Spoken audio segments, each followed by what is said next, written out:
India has traditionally relied on Russia for a lot of its defense, but they have seen the Russian equipment be out of date and not as effective in this Ukraine war. What's important with India is that they commit to buying as much from the United States as we buy from them. Well, I'm sure immigration will be discussed. Those being deported are treating with appropriate dignity, not harassed or treated in inhumane conditions.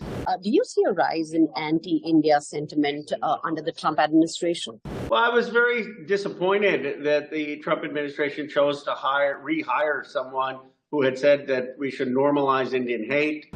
Talk to us about the India Caucus and you being the co-chair now, your commitment to strengthening the relationship between US and India.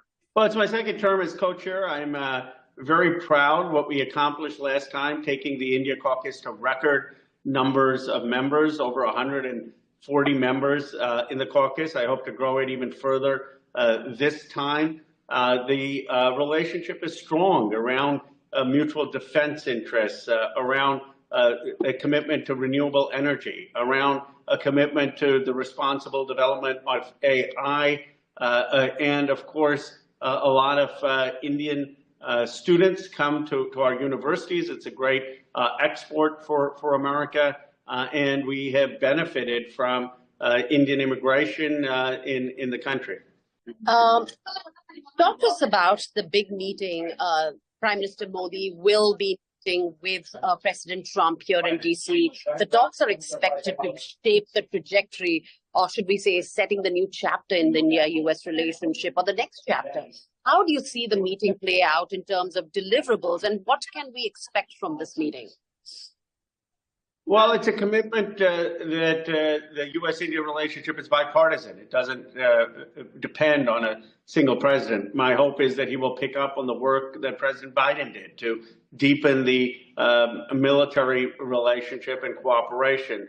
We both recognize that the challenges that China poses to regional expansion, whether it is on Arunachal Pradesh or whether it is in the Taiwan Strait. We also have the opportunity for cross-border collaboration on scientific research and renewable energy, and we will work to do that with the India Caucus. Now, we do hear there would be some progress in the defense sector as well, something that we saw under the Biden administration as well. India could agree to purchase high-end US vehicles and military aircrafts, which means that there could be a stronger commitment on the defense side. Is this the new trajectory in the India-US relationship? It is. And as you know, I'm a senior person on the Armed Services Committee. India has traditionally relied on Russia for a lot of its defense, but they have seen the Russian equipment be out of date and not as effective in this Ukraine war, and they are slowly transitioning to a more American manufacturing. Now, we have to be competitive on cost. We need to make sure that India is comfortable in joint venture arrangements on where it can promote its own domestic industry for manufacturing. But I am confident that we will continue to deepen this relationship so that India will, by the end of the decade, not have a majority reliance on Russia. Right. Now, the Trump administration is known to be transactional in nature. What will the initiatives on trade or tariff look like under this during this meeting, which is on Thursday? Well, it's very important that America have a trade balance with India. One of the things that has really corroded our relationship with China is a massive trade deficit, where China is selling us all of these products and not buying our products. The same thing with Europe. We have a trade deficit with them. We have a trade deficit even with Canada. We need a balanced trade relationship. So I think what's important with India is that they commit to buying as much from the United States as we buy from them.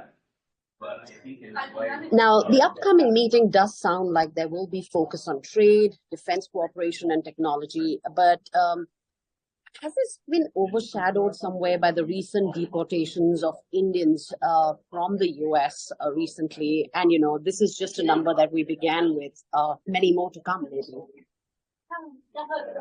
Well, I'm sure immigration will be discussed. Look, my view is that when deportations take place, they need to be taking place humanely. They need to be taking place where those being deported are treating with appropriate dignity, not harassed or treated in inhumane conditions.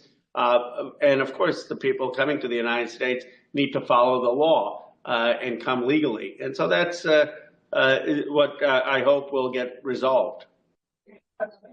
Now, recently we did see you engaging with J.D. Vance over X on Elon Musk's poll to rehire fired Doge employee by normalizing that Indian hate is what it is.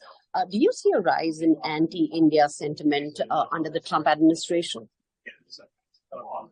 Well, I was very disappointed that the Trump administration chose to rehire someone who had said that we should normalize Indian hate, who had said that we should revoke the Civil Rights Act of 1964, who had criticized interracial marriage. And all I said is that before the Trump administration rehires that person, they should have to retract their statements about the Indian American community, which have been deeply offensive to Indian Americans around the country. And unfortunately, the vice president said that he did not think that was appropriate, an apology or retraction. And that sends a signal of who they will hire in this administration. Now, you're someone who's always stood for human rights, across the world, whether it's, in any part of the world.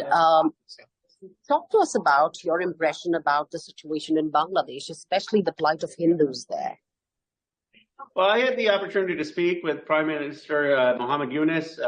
He assured me that there were no extrajudicial killings now of Hindus, that the situation is under control. He invited the press to come to Bangladesh to meet with him. I expressed to him my concern that there should be no killings of any minority faith, including Hindus, and he assured me that that would be the case.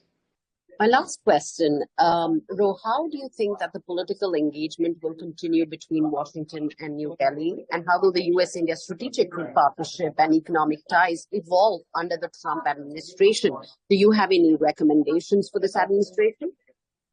Well, the relationship has never been stronger. I really enjoyed my leading the trip last year to India, where we met with the Prime Minister, with Mr. Jaishankar and others. I think we need to see more relationship building between members of Congress and the Indian ministry and Parliament. We need to see more cooperation on defense, more cooperation on tackling climate, on AI.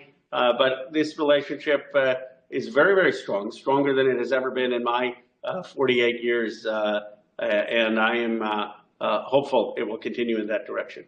Will you also be engaging with the Prime Minister during his visit here in DC? Will the India Caucus and the co-chairs be a part of a meeting with the Prime Minister of India? But it's unclear if he's going to come to the Capitol. If he does, I'm sure that'll be the case.